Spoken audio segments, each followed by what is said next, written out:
It's a great day to be in real estate. This is Duane Beisner, sales manager and sales representative for ERA Real Estate. Thank you for joining me. For the quote of the day today, this is the true joy in life. The being used for a purpose recognized by yourself as a mighty one. The being thoroughly worn out before you are thrown on the scrap heap.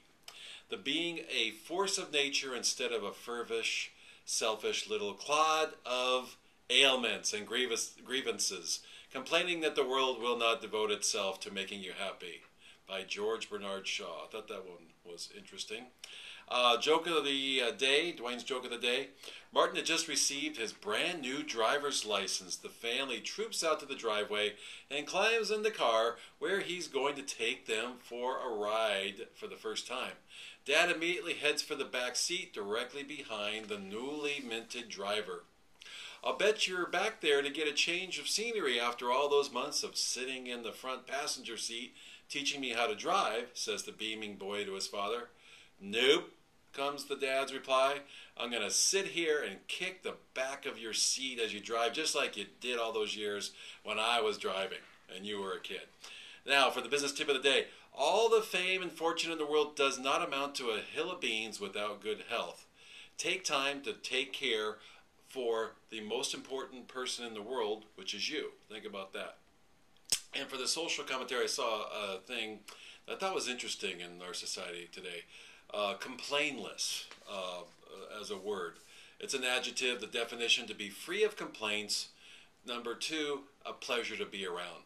Remember, your words move others. Your words move you. Let yours send everyone in the right direction. Be the spark.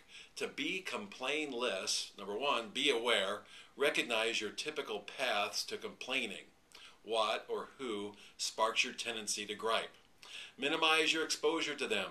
Eliminating those sparks altogether may not always be realistic or the best thing. Know that your grumbling is a complete waste of energy. Number two, be thankful. Regularly reflect on all the good in your life, people, opportunities, things. Understand and enjoy how lucky you really are.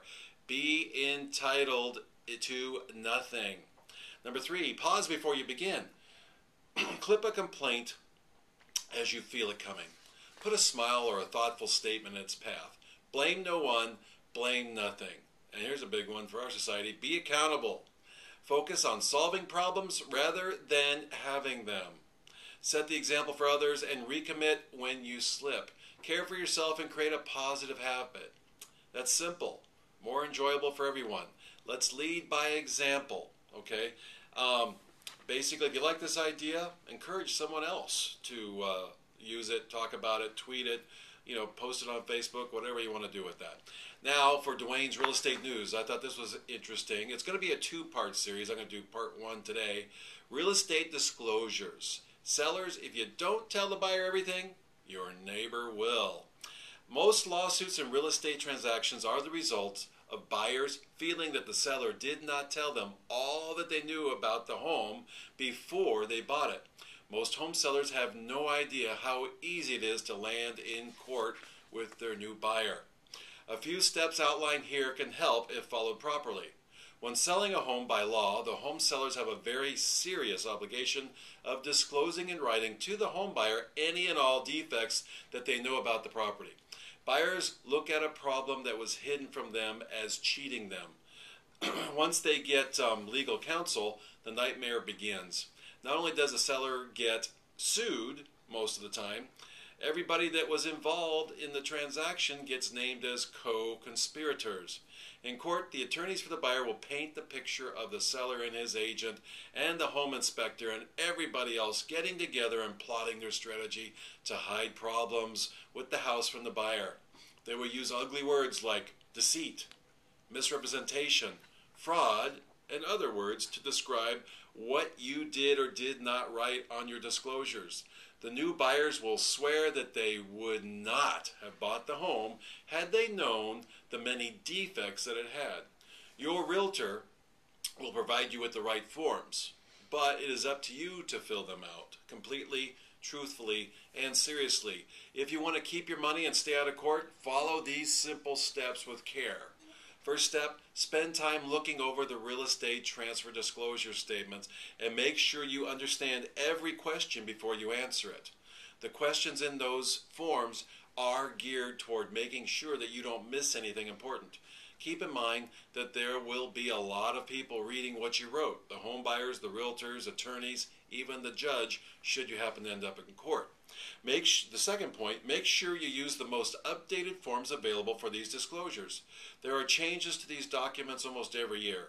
Those changes are prompted by the new court decisions of the most recent cases.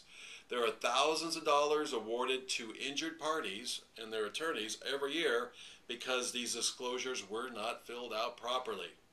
One check mark in the wrong box could spell trouble for you. Third point, do not allow anyone to fill them out for you, not the realtor or your children or anyone else who is not on title. These are legal documents. Treat them with care. Even if you know the buyer is a friend who you think you know, you still could be treated as a defendant if your friend sues you. Tomorrow I'm going to continue on this subject, so stay tuned for part 2 of the disclosure talk and how to stay out of court. This is Duane Beisner signing off. Happy trails to you. As always, proud to be an American. Thank you for watching.